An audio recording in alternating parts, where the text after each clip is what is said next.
அதனாலேயே அதெல்லாம் வாக்கா மாறிடுங்கிற அர்த்தம் இல்ல. அதாவது இங்க அதிமுகவும் ஒரு வேவ்லென்த்ல வர்றது கூட என்னால புரிஞ்சுக்க முடியுது. திமுகவும் நாம் தமிழரும் ஒரு வேவ்லென்த் வந்திருக்கீங்களே, விஜய் மேல அவ்வளவு பயம். அரசியல்ல இதெல்லாம் சாதாரணமாப்பா. போறார் பேசுறார், அது அரசியல். எடப்பாடி பழனிசாமி ஊரா போறார் பேசுறாரு, அரசியல். நீங்க எந்த ஊருக்கு சார் போறீங்க? விஜய் எதற்கு எல்லாரும் ஒண்ணு சேர்ந்துட்டீங்க போல. எஸ்ஐ சார், ஐயோ இங்க பாருங்க சார், ஒரே ஃபைட்டிங்கா இருக்கு. ஆணவ கொலை நடந்தது திருநெல்வேலியில 2 மாசத்துல மதுரையில மீட்டிங் போட்டாங்க சார். மீட்டிங்லயாவது ஒரு வார்த்தை சொல்லிருக்கலாம்ல, இங்க பட்டியல் சமூகத்தினருக்கு ஆணவ கொலைன்னு சொல்ல முடியாது. ஏன்னா பேசுறது மதுரை. திருநெல்வேலி வரைக்கும் போன முதலமைச்சர் வந்து கவின் குடும்பத்தை பார்க்கலாம். ஏயா இன்னைக்கு நீ இப்படி உயிரை வாங்குற? நீ வாதாரப்ப என்னைக்காவது நான் குறுக்க போந்துக்கலாம். அடிக்கடியா ஒரு மனுஷன் கிராஸ் பண்ணா ஒரு தலைமுறை படிக்க தெரியாம எழுத தெரியாம உருவாகிச்சியா? அதுக்கு யார் காரணம்? தமிழ் தெரிஞ்சா நான்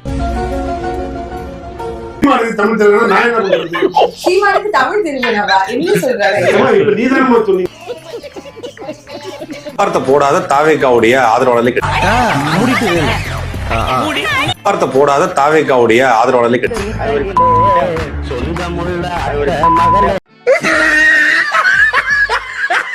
போக்கு திராவிட கழகமும் திராவிட முன்னேற்ற கழகமும் இன்றையிலிருந்து நம்ம வந்து கூட்டணியை உறுதி செய்திருக்கிறோம்.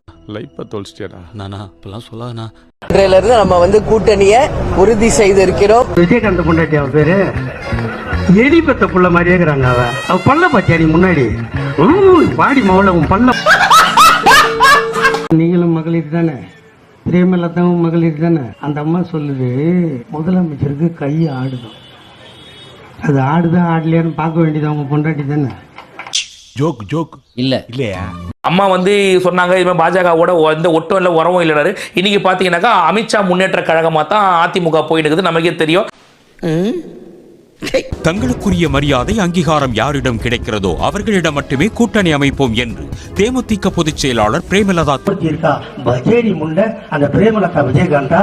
கலைஞர் அவர்கள் கூட 2016 பழம் நழுவி பாலில் விழப்போகிறது என்று கூட சொல்றார். கேப்டன் அவர்களுடைய மரணத்திற்கு பிறகு அழுகி போன பழமான தேசிய முற்போக்கு திராவிடர் கழகம் கரெக்டா திமுகங்கிற சாக்கடையில போய் விழுந்துருக்கு. அதாவது நீங்க இலவசத்தை வந்து படத்துல எதிர்த்தீங்க, ஆனா நேரம் வரும்போது நான் இலவசம் இல்லை, நீங்க ஒந்தூர்ல ஏதோ மோட்டர் பைக் கொடுப்பேன், அப்புறம் மகிழ் வந்து கார் கொடுப்பேன் அப்படி. அது ஆனா அது நாங்க கொடுப்போம்னு சொல்லலையேன்றாங்க. தோத்துக்கிட்டே இருக்கீடா. எல்லார் வீட்லயும் ஒரு கார் இருக்கணும், ஒரு வீடு இருக்கணும்னு நான் ஆசைப்படுறேன். தங்கச்சி முதல் நான் ஃப்ரீயா கார் கொடுப்பேன்னு அவர் சொல்லவே இல்லையேங்கிறாங்க.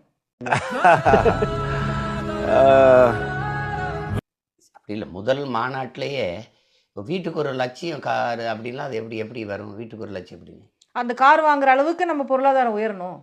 ஒரு மனுஷன் எதையாவது பண்ணி முன்னுக்கு வரலாம்னு பார்த்தா கால் வைக்கிற இடமெல்லாம் கண்ணி வெடி வைக்கிறாங்களே. அப்படி சொல்லல. வீடு இருக்கணும், ஒரு வீட்டுக்கும் ஒரு மோட்டார் சைக்கிள் வாகனம் உறுதியா இருக்கணும். காரும் தான் லட்சியம், காரும் தான் லட்சியம். மருத்துவர்கள், ஆசிரியர் பெருமக்கள், செவிலியர்கள் எந்த இதுக்கும் போக முடியல. எல்லாத்துலயும் போய் நின்னதுனால என்னன்னு என் மக்கள் வீதியில் நிக்கிறது எம்எல்ஏ ஆகி எம்பி ஆனவன் அமைச்சரானவனாலதான் இந்த பிரச்சனை என் மக்களுக்கு. அது கூட நீங்க எம்எல்ஏ நான் வந்து நீங்களும் எம்எல்ஏ ஆகாம அவங்க கூட நின்று இருந்தா என்ன அர்த்தம்? சரி சரி, 25 உறுப்பினர் வச்சிருக்கவங்க மக்களுக்காக பேசணும் ஒண்ணு சொல்லுங்க சட்டசபையில. அப்ப ஏன் தேர்தல் நீ கேட்ட ஒவ்வொரு கேள்வி என்ன செருப்பால் அடிச்ச மாதிரி இருக்குடா. 40 நாடாளுமன்றத்தை வச்சிருக்கிற இந்த திமுக நம்மளும் நிக்க வேண்டாம்ன்ற தேர்தல் எதுக்கு நிக்கிறீங்க? தேர்தல்ல சோத்திரை அடி வாங்கியாச்சு, சேத்திரை அடி வாங்கியாச்சு. 10 நாள் தான் மைக்குன்னு ஒண்ணு கொடுத்தாங்க. 10 நாள் தான் எனக்கு எந்த இதுவும் இல்லை, கொண்டு போய் சேர்த்து அதை இது பண்ணோம். தர்த்தினிய முடிச்சவனே தொடங்கவா மைக்க கையில் எடுக்கவா எல்லாம் பதறிட்டான். 2 வரியில பல பேர் நெஞ்சடிச்சு உட்காந்துட்டான். என்னடா பாடுறது இந்த மைக்கில், கையில் பிடிச்சிருக்கிறது நம்ம சின்ன இந்த மைக்கில், என் தம்பி படத்தில் வர்றது இந்த மைக்கு, ஆனால் அவன் டிசைனில் போட்டிருக்கிறது நம்ம மைக்கு. என்ன எதுக்குடா இந்த மானங்கிட்ட பொழப்பு?